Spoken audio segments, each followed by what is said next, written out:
Para pendengar yang kami hormati, selamat berjumpa kembali dengan RBM, Reform Broadcasting Ministry dari Sekolah Tinggi Teologi Reform Indonesia yang ada di Kemang Utara 9. Dan kami bersyukur karena kami percaya di mana saja Anda berada, penyertaan dan berkat Tuhan tidak pernah meninggalkan Anda.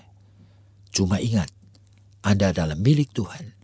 Dan biarlah di mana saja Anda berada, Anda mempunyai suatu kesadaran untuk meresponi panggilan Tuhan.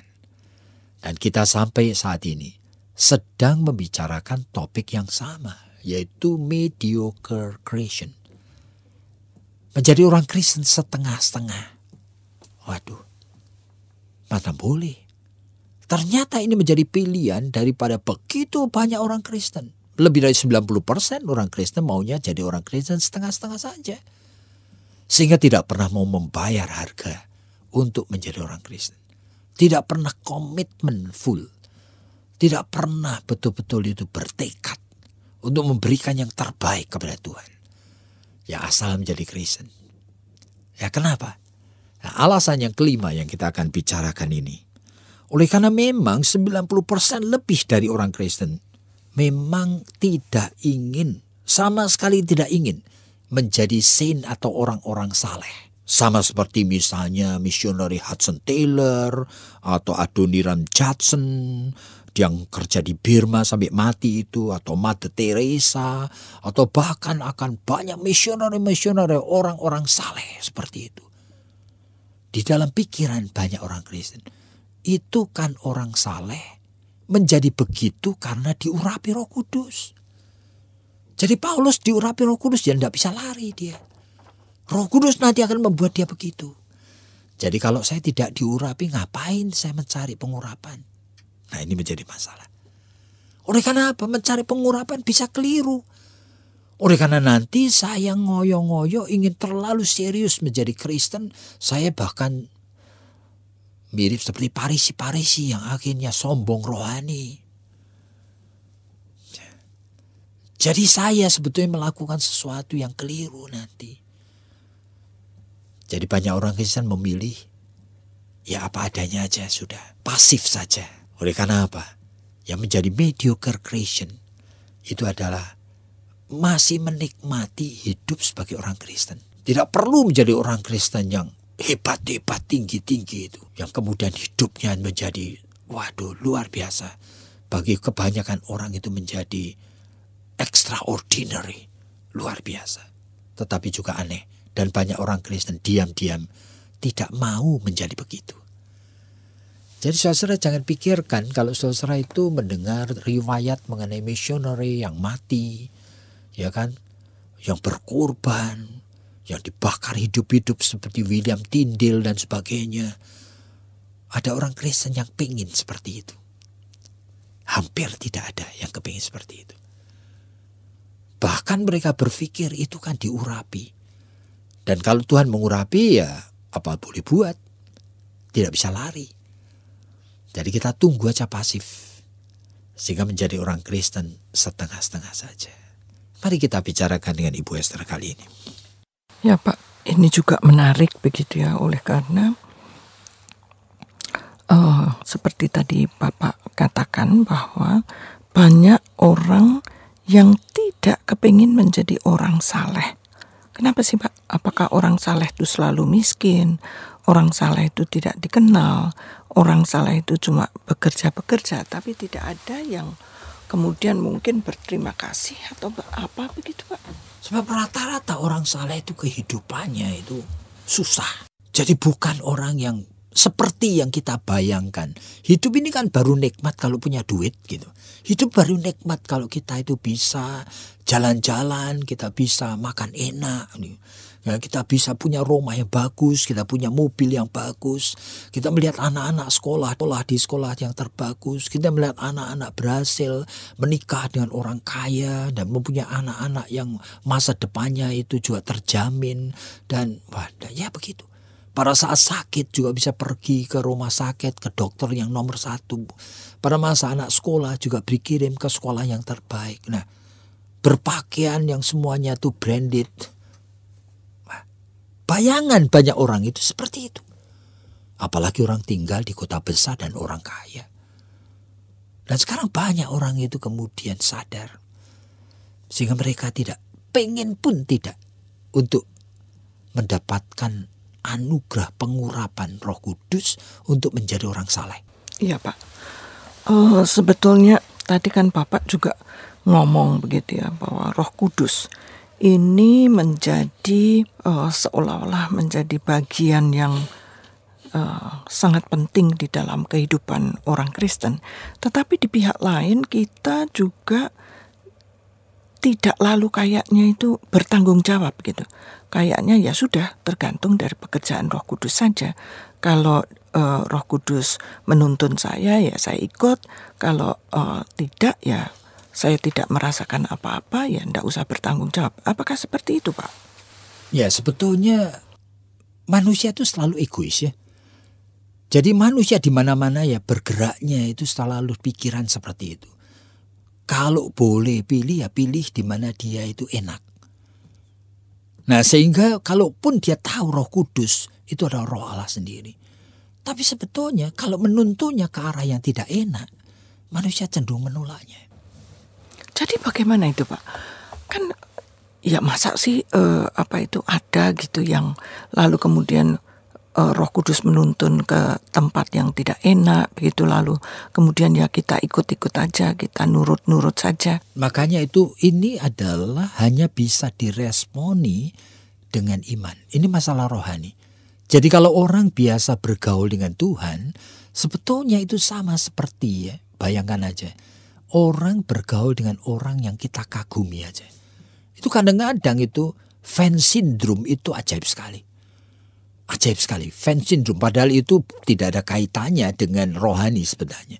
Seperti misalnya Mr. Hillary itu pendaki puncak daripada summit dari Himalaya. Dulu diingatkan pada suatu hari dia membuat suatu advertensi dan mencari beberapa orang pemuda yang sehat, yang rela nanti akan ikut dia untuk naik ke puncak summit yang lain dari Himalaya saat itu. Tapi rela dilatih dulu beberapa bulan. Dan rela bahkan disebutkan di sana tidak dibayar 1 sen pun. Semuanya bayar sendiri. Dengan rela berisiko kemungkinan akan tidak kembali karena mati di atas puncak Himalaya. Rela barangkali itu mengalami hipotermia, mengalami bahkan sampai mungkin ibu jarinya atau apanya, ruas-ruas tertentu dipotong karena mati. Bahkan rela cacat. Ternyata yang mendaftar ratusan pemuda. Padahal untuk hal seperti itu tidak masuk akal. Jadi sebetulnya kalau kita berbicara mengenai fan syndrome, ini sekali lagi ini juga gejala ada pada jiwa manusia. Pada orang yang dikagumi aja manusia bisa rela seperti itu. Tapi dalam kehidupan sehari-hari begitu Pak, misalnya sebagai contoh begitu ya, ada seorang ibu gitu, dia datang dan dia itu cerita, ini kok suami saya meninggalkan saya dan menikah dengan perempuan lain. Apa saya juga enggak boleh begitu? Kan katanya enggak boleh cerai. Apa saya juga enggak boleh begitu? Saya juga bergaul gitu dengan laki-laki, ya siapa tahu nanti jodoh begitu. Nah, kenapa kok lalu kemudian dia tidak misalnya menunggu, lalu kemudian dia itu juga tanya kepada Tuhan, Tuhan mestinya itu saya itu bagaimana sih kalau suami sampai seperti ini, pergi lalu kemudian cari perempuan lain begitu. Ini masalah rohani, itu masalah iman. Sehingga orang yang miskin rohani itu tidak punya kepekaan iman. Nah, orang yang miskin rohani tidak punya kepekaan iman. Sehingga sama seperti orang buta yang sama sekali tidak pernah melihat cahaya itu. Yang pada saat kita mencoba menyingkapkan kebenaran firman Tuhan kepadanya, baginya itu aneh. Oleh karena apa? Tidak familiar dia. Dan suara Roh Kudus baginya itu suara yang asing. Tidak terbiasa dia dengar. Nah, kasihan sekali orang-orang seperti itu. Oleh karena orang seperti itu buta, miskin, telanjang. Tidak punya apa-apa. Padahal mereka itu berpikir punya, padahal tidak punya apa-apa. Jadi kalau begitu Pak, kalau betul kita itu sebagai anak-anak Tuhan, kita itu dituntun, dipimpin oleh Roh Kudus. Berarti seperti tadi Bapak katakan, mestinya walaupun tidak enak, tapi kan kita rela. Lah pertanyaannya itu, kalau misalnya seperti contoh tadi, lalu Bapak mengatakan ya kepada orang-orang yang miskin rohani, kan mereka tidak punya kepekaan iman. Sehingga setelah nunggu begitu ya sudah, saya tunggu 1 tahun. Makanya tidak praktikal. Jadi tidak bisa dijelaskan secara praktikal seperti tadi. Ini harus bisa dijelaskan pertanyaannya sebetulnya itu hubungan you dengan Tuhan itu seperti apa. Dan kita menolong dia untuk mulai masuk di dalam area pertumbuhan rohani yang baru. Jadi biarkan Roh Kudus nanti akan yang menggelisahkan dia. Jadi kalau kita yang menggelisahkan dia, itu persis seperti seorang guru yang menggelisahkan anak yang cuma takut kalau dapat hukuman kalau tidak mengerjakan pekerjaan rumah. Padahal anak itu tidak mengerti bahwa pekerjaan rumah itu gunanya apa. Sehingga dia merasa hanya terpaksa saja. Tapi kalau dia mulai tumbuh, dia mulai mengerti bahwa sebetulnya tanggung jawab mengerjakan pekerjaan rumah ini memang bagian dari hidup yang tidak bisa dihindari. Yang dia harus belajar menyukai. Nah, itu sebetulnya merupakan tahapan. Makanya yang penting adalah tolong supaya dia itu berkenalan dengan Tuhan, bergaul dengan dia. Jadi kalau begitu Pak, kalau tadi Bapak juga mengatakan suara Roh Kudus itu asing, sehingga dia juga tidak ngerti, yang dia pikirkan itu cuma kenapa sih ya kok Tuhan itu mencobai terus, saya kok tidak keluar-keluar. Tapi kan Bapak tadi mengatakan kita harus menolong dia supaya Roh Kudus itu juga menggelisahkan, supaya dia itu juga belajar bertanggung jawab. Dia juga belajar bahwa melalui masa-masa menunggu ini, dia juga tumbuh di dalam iman, begitu Pak? Dan tumbuh dalam iman itu tidak bisa tidak. Dia mesti ada waktu mulai baca buku, baca Alkitab. Ada waktu khusus bergaul dengan Tuhan. Baru Tuhan bicara. Tapi kalau tidak ada waktu khusus bergaul dengan Tuhan, ya Tuhan tidak pernah bicara. Tidak pernah ada pertumbuhan dan perubahan dalam kepekaan jiwanya.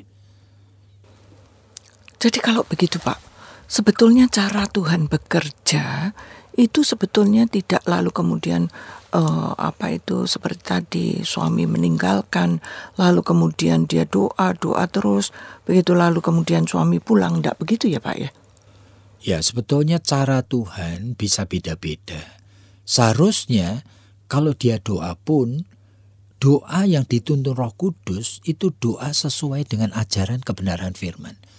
Berarti dia doa meskipun marah dan benci sekali pada suami, dia doa supaya dia bisa mengampuni. Dia doa supaya suami itu kembali. Dia doa supaya suami bertobat. Doa supaya dia mempunyai cinta yang mati ini hidup lagi. Nah, itu yang sesuai dengan ajaran Alkitab. Jadi dia doa itu bukan untuk kepentingan dirinya sendiri, tapi doa untuk supaya kebenaran firman hadir di dalam hidupnya. Nah, nanti Roh Kudus akan menuntun. Kalau ternyata pihak suami tersebut itu masih berkanjang dalam dosa dan pergi dengan perempuan lain, nah 1 Korintus 7 kan mengingatkan.